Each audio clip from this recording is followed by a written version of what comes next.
آپ کا سوال ہے کہ کیا کیا آپ خدا پر یقین رکھتے ہیں؟ نہیں، میں کئی خداؤں کو مانتا ہوں. 33 کروڑ دیوتا ہے. بہت اچھا، بہت اچھا. اب میں آپ کی مدد کرنا چاہتا ہوں. مسلمان مت بنیے، لیکن میں آپ کی مدد کرنا چاہتا ہوں. آپ مسلمان نہیں، اس لیے مزید مدد کرنا چاہتا ہوں. آپ نے کہا کہ آپ 33 کروڑ خداؤں کو مانتے ہیں. یہ کہاں سے ملا؟ ہندو مذہبی کتابوں سے. ٹھیک ہے، اب اگر آپ نے چاند بس سنا ہے سر. آپ کہاں سے تو آپ یقین رکھتے ہیں؟ او ماشاء اللہ، تو آپ ہر سنی بات پہ یقین کر لیتے ہیں. تو پھر میری بات کیوں نہیں مانتے؟ اچھا سر، کیا میں آپ کا دشمن ہوں؟ ہے، میں آپ سے محبت کرتا ہوں بھائی، میں آپ سے محبت کرتا ہوں. جہاں سے میں آتا ہوں وہاں یہ نہیں کہ میں نے صرف ایک آدمی سے سنا ہو جیسا کہ آپ نے کہا، لیکن ہاں میں نے یہ اپنے والدین، اپنے چچاؤں اور شاید بھارت کے 1 ارب اور 20 کروڑ لوگوں سے سنا ہے. بالکل اسی طرح یقین رکھتے ہیں جیسے میں یقین رکھتا ہوں.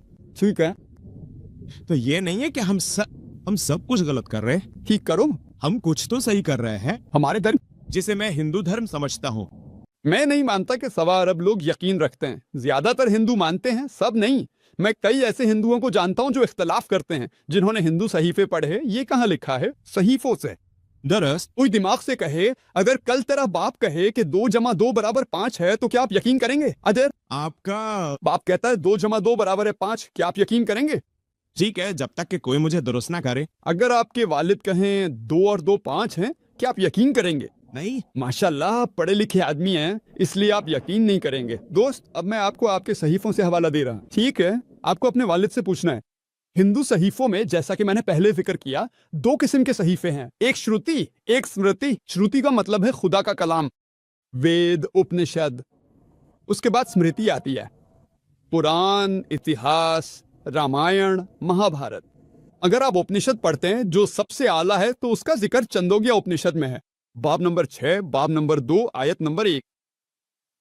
خدا 1 سیکنڈ کے بغیر صرف ایک ہے. یہ سنسکرت کا اقتباس ہے بھائی. خدا 1 سیکنڈ کے بغیر صرف ایک ہے. سیتا سیتا اپنشد میں اس کا ذکر ہے، باب نمبر 6، آیت نمبر 9. اس خدا سے کوئی برتر نہیں، والدین نہیں ہے. اس کا ذکر سیتا سیتا اپنشد میں ملتا ہے، باب نمبر 4، آیت نمبر 19. اس خدا کی کوئی تصویر نہیں ہے. سنسکرت میں پرتما کا مطلب تصویر ہے. ایک تصویر، ایک پینٹنگ، ایک تصویر، ایک مجسمہ، ایک مورتی. شویتا شویترا اپنشد باب نمبر 4، آیت نمبر 19 میں کہا گیا ہے، ناتسیا پرتما استی. اس خدا کی کوئی تصویر نہیں، کوئی فوٹوگراف نہیں، کوئی پینٹنگ نہیں، کوئی تصویر نہیں، کوئی مجسمے نہیں، کوئی بت نہیں. اگر آپ وید پڑھیں، میں سب سے اعلیٰ صحیفوں کی بات کر رہا ہوں، میں نچلے درجے کے صحیفوں کی بات نہیں کر رہا. میں شروتیوں کی بات کر رہا ہوں. شروتیوں میں اپنشد اور وید شامل ہے. یجروید باب نمبر 32، آیت نمبر 3 میں ذکر ہے، ناتسیا پرتما استی. اس خدا کی کوئی پرتما نہیں ہے، اس خدا کی کوئی تصویر نہیں، کوئی فوٹوگراف نہیں، کوئی پینٹنگ نہیں، کوئی تصویر نہیں، کوئی بت نہیں ہے، کوئی مجسمے نہیں ہے. آپ کہیں گے مجھے پتا ہے کہاں لے جا رہے ہیں. میں کہیں نہیں لے جا رہا، میں آپ کو آپ کی اپنی کتابوں کی طرف لے جا رہا ہوں، آپ کی اپنی کتابوں کی طرف. ٹھیک ہے، الگ بات ہے آپ کی کتابیں قرآن سے ملتی ہے، میں کیا کر سکتا ہوں؟ مزید برآں بھائی، اگر آپ یجروید کا باب نمبر 40، آیت نمبر 9 پڑھتے ہیں تو یہ کہتا ہے وہ اندھیرے میں داخل ہو رہے ہیں وہ لوگ جو اسمبھوتی کی پوجا کرتے ہیں. اسمبھوتی قدرتی چیزیں ہیں جیسے آگ، پانی، ہوا وغیرہ. کون کہتا ہے؟ یجروید. اور آیت جاری ہے، وہ مزید تاریکی میں داخل ہو رہے ہیں وہ لوگ جو اسمبھوتی کی پوجا کرتے ہیں. سمبوتی تخلیق شدہ چیزیں ہیں جیسے میز، کرسی، کار، بت وغیرہ. کون کہتا ہے؟ یجروید باب نمبر 40، آیت نمبر 9. اب جب آپ کے والد نے آپ کو تھائیتری پرو دیوتاؤں کے بارے میں بتایا تو مجھے نہیں معلوم کہ انہوں نے آپ کو حوالہ دیا یا نہیں. میں آپ کو حوالہ جات دے رہا ہوں، آپ میرے حوالہ جات لے سکتے ہیں، اسے نوٹ کر سکتے ہیں، ویڈیو کیسٹ لے سکتے ہیں، جا کے اپنے والد سے پوچھ سکتے ہیں، جا کے اپنے پنڈت سے پوچھ سکتے ہیں. میں آپ سے یہ نہیں کہہ رہا کہ آپ مجھ پر اندھا اعتماد کریں. آپ نے اپنے والد پر اندھا اعتماد کیا، آپ نے ایک بار غلطی کی، دوسری بار یہ غلطی مت کیجیے گا.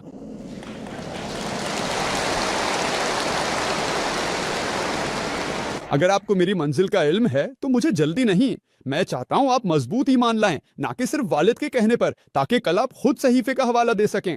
اگر آپ سچے ہندو ہیں تو اپنے صحیفوں کی پیروی کریں. جیسے پہلے والی بہن نے 3 بار سوال کیا اور قائل ہو گئیں. آپ نہیں ہوئے تو کوئی بات نہیں، آپ کو وقت لگے گا. وہ 3 سوالوں میں قائل ہو گئے. میں آپ پر کوئی زبردستی نہیں کرنا، اسلام میں اس کی اجازت نہیں ہے. میں صرف آپ کو رہنمائی دے رہا ہوں. میں یہ نہیں دے سکتا جب تک کہ اللہ تعالیٰ آپ کے دل میں نہ ڈالے.